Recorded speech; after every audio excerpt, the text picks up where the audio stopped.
होते हैं, तो -1.6 इंटू 10⁻⁻19 कूलम। एक कूलम में कितने इलेक्ट्रॉन होते हैं, यदि एक कूलम आवेश कहीं से एक दूसरे पर स्थानांतरित होता है तो कितने इलेक्ट्रॉन ट्रांसफ़र हो जाते हैं, तो 6.25 इंटू 10⁻18 इलेक्ट्रॉन ट्रांसफ़र हो जाते हैं। ठीक है, ध्यान दीजिएगा। मास ऑफ इलेक्ट्रॉन जो होता है 9.1 इंटू 10⁻31 kg होता है, और मास ऑफ प्रोटॉन जो होता है 1.6 इंटू 10 क्या जी -27 kg होता है। मास ऑफ न्यूट्रॉन जो होता है 1.6 इंटू 10⁻27 के लगभग में ही होता है, कोई है ना, इसका वैल्यू लगभग में यहाँ पे 1.674 रहता है, यहाँ पे 3 रहता है, जिसका वैल्यू जो न्यूमेरिकल में हम लोग इतना ही यूज़ करते हैं। ठीक है, आगे 1 माइक्रोकूलम जो आवेश होता है 10⁻³ कूलम के बराबर होता है। 1 मिलीकूलम है, सॉरी फॉर दैट, ये क्या है मिलीकूलम, यहाँ पे माइक्रोकूलम है। या माइक्रोकूलम जो होता है ना 10⁻⁻6 के बराबर होता है। इसका यूज़ बहुत होगा, पूरे फिजिक्स में आपका ये पीछा नहीं छोड़ेगा, इसलिए ध्यानपूर्वक इसको नोट कर लीजिएगा। और 1 नैनोकूलम जो होता है 10⁻⁹ कूलम होता है, और 1 पिकोकूलम होता है 10⁻12 कूलम होता है। यह सभी चीज़ें आपको एग्जाम में आगे, यानी एग्जाम के साथ साथ ये क्वेश्चंस बनाने में बहुत आपको हेल्प करेंगी। ठीक है ना, आगे जुड़े रहेंगे। अब ध्यान दीजिएगा, आवेश का क्वांटमीकरण। आवेश का क्वांटमीकरण, आवेश का क्वांटमीकरण क्या कह रहा है, देखिएगा ध्यानपूर्वक। कहता है क्या कि यदि एक वस्तु ए है और दूसरे वस्तु बी है, तो आवेश एक वस्तु से दूसरे वस्तु में जाता है, स्थानांतरित होता है, तो वह पूर्ण गुणज के रूप में होता है। किसके रूप में होता है, पूर्ण गुणज के रूप में होता है। यानी यह पूर्ण गुणज का मतलब क्या हो गया, या तो आवेश जाएगा तो 1 जाएगा, नहीं तो 2 जाएगा, नहीं तो 3 जाएगा, ऐसे करके ट्रांसफ़र होगा। लेकिन कभी भी आवेश 0.3 नहीं ट्रांसफ़र होगा, 1/2 ट्रांसफ़र नहीं होगा, 7.5 ट्रांसफ़र नहीं होगा। इतना आपको ध्यान रखना है। इसे फॉर्मूला मिलता है हमें Q बराबर ±NE। ठीक है ना, आगे देखते हैं। जहाँ Q को आवेश कहते हैं, N को कहते हैं number of transfer electron, number of transfer electron कहते हैं, और E बराबर होता है 1.6 इंटू 10⁻⁻19 कूलम होता है। द्रव्यमान में परिवर्तन, देखिए जब इलेक्ट्रॉन का ट्रांसफ़र होता है एक वस्तु से दूसरे वस्तु में, या तो पॉजिटिव हो नहीं तो निगेटिव होती है, ऋणावेशित होती है, धनावेशित होती है, तो उस कंडीशन में क्या होता है बच्चों, ध्यान दीजिएगा। द्रव्यमान में परिवर्तन को लिखते हैं डेल्टा M, यानी द्रव्यमान में परिवर्तन, डेल्टा परिवर्तन को दर्शाता है। Mass of electron into E, mass of electron into क्या जी E, इलेक्ट्रॉन, यानी एक, देखो जैसे एक ट्रांसफ़र होगा तो एक द्रव्यमान ले जाएगा, 2 इलेक्ट्रॉन ट्रांसफ़र होगा तो 2 का द्रव्यमान जाएगा। इस तरह से क्या कहते हैं, देखिए जब कोई वस्तु पॉजिटिव हो जाती है तो उसका द्रव्यमान क्या हो जाता है, घट जाता है। जब कोई वस्तु पॉजिटिव हो जाती है तो उसका द्रव्यमान क्या होता है, घट जाता है। और जब कोई वस्तु ऋण आवेशित होती है तो उसका द्रव्यमान क्या होता है, बढ़ जाता है। इतना ध्यान रखिएगा। तो ME का वैल्यू इतना होता है, और E का वैल्यू आपको पीछे बताया जा चुका है। इसका यूज होगा, आगे हम पढ़ेंगे। एक एक टॉपिक आपके लिए इम्पोर्टेंट है, इसलिए ध्यानपूर्वक देखिएगा, और फिर हम लोग अगले वीडियो में मिलेंगे न्यूमेरिकल के साथ। कूलॉम के नियम कहता है कि देखो, 2 आवेश को जब हम एक दूसरे से कितनी दूरी पर, r दूरी पर रख दें, उनके बीच आकर्षण बल या प्रतिकर्षण बल जब लगता है, तो वह आकर्षण या प्रतिकर्षण बल, यानी वह विद्युतीय बल जो होता है, उसके द्रव्यमान के गुणनफल, सॉरी फॉर दैट, उनके परिणाम के गुणनफल, उनके परिणाम के गुणनफल के समानुपाती होती है। यह जो बल होता है इस Q1 के और इस Q2 के गुणनफल के क्या होती है, समानुपाती होती है। समानुपाती का चिन्ह ये है। और वही जो बल होता है, वही जो बल होता है इसके दूरी के वर्ग के, दूरी क्या था r, r का वर्ग क्या होता है r² का व्युत्क्रम क्या होता है आर स्क्वायर। दूरी के वर्ग के व्युत्क्रमानुपाती होती है, 1 समानुपाती 1/r स्क्वायर, या r के पावर -2 भी कहीं कहीं आपको देखने को मिल जाता है। इसको 2 नंबर मान लिया मैंने। और 1 और 2 से हमें क्या मिल रहा है, देखिए यह Q1 Q2 और बटा में kg r स्क्वायर, ये 2 बातों पर निर्भर करता है, Q1 Q2 और r स्क्वायर। और साथ ही इस नियतांक को हटाने के लिए, समानुपाती को हटाने के लिए क्या लिखते हैं, 1/4 pi epsilon not, 1/4 pi epsilon not लिखते हैं बच्चों, ठीक है।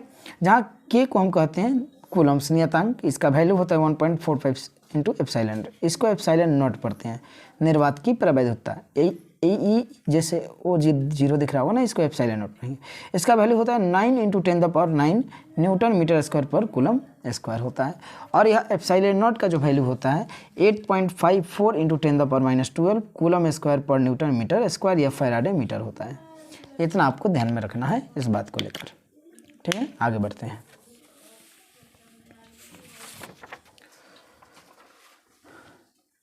अगला टॉपिक है बच्चों आपेक्षिक प्रवैधता।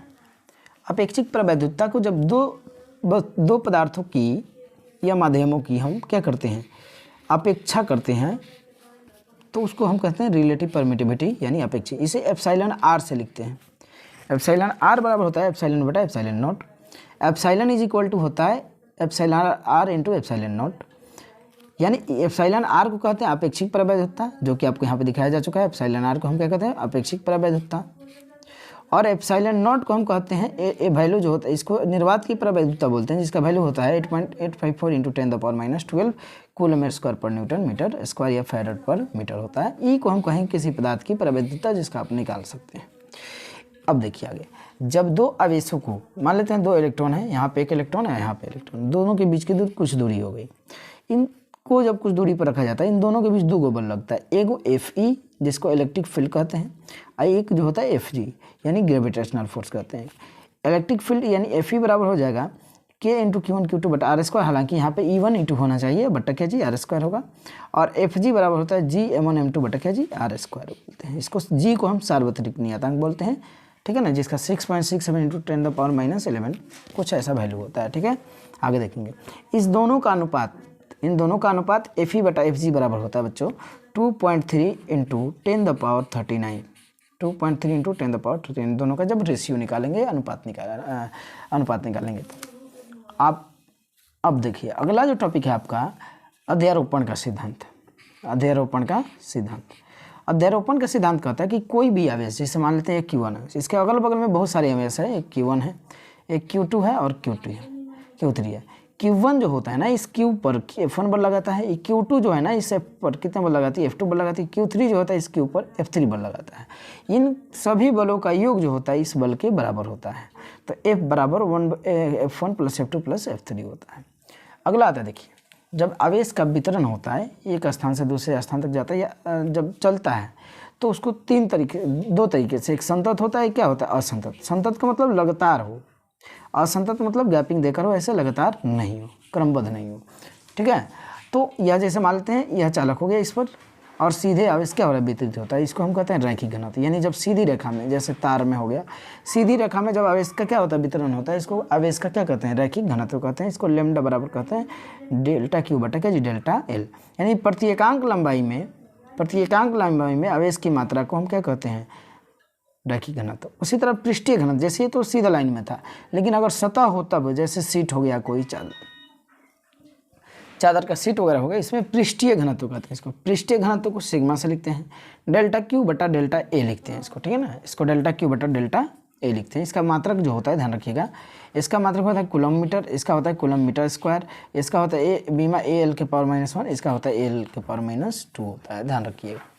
नेक्स्ट टॉपिक है और ये लास्ट टॉपिक है। इसके बाद हम लोग मिलेंगे अगले वीडियो में, जिसमें हम लोग न्यूमेरिकल जानेंगे। आप इस चीज़ों को ध्यानपूर्वक समझ लीजिएगा। आवेश का आयतन घनत्व। आवेश का आयतन घनत्व क्या होता है, तो जैसे आपका ठोस पदार्थ है, इसमें आवेश वितरित है, तो इसमें जब वितरित होता है तो उसको हम कहेंगे आवेश का आयतन घनत्व। प्रत्येकांक आयतन में नीचे दिया होता है तो प्रत्येकांक पढ़ेंगे। प्रत्येकांक आयतन भी मतलब आयतन, प्रत्येकांक आयतन में आवेश की मात्रा यानी dq को हम क्या कहते हैं, बोलिए, रो कहते हैं, यानी इसको हम कहेंगे आयतन घनत्व कहेंगे, आवेश का आयतन घनत्व कहेंगे। इसका बीमा होता है कूलम पर मीटर स्क्वायर या AL के पावर -3 होता है। तो ये रहा आपका कूलम्स के रिलेटेड जितने भी न्यूमेरिकल क्वेश्चन में हेल्प में आने वाली बिंदुएं हैं उससे, और इसके बाद हम लोग जानेंगे इस पर ऑब्जेक्टिव। तब तक अगर अच्छा लगा हो क्लास को लाइक कर दें, शेयर कर दें और अपने दोस्तों के पास भी भेज दें। Okay, thank you, have a nice day.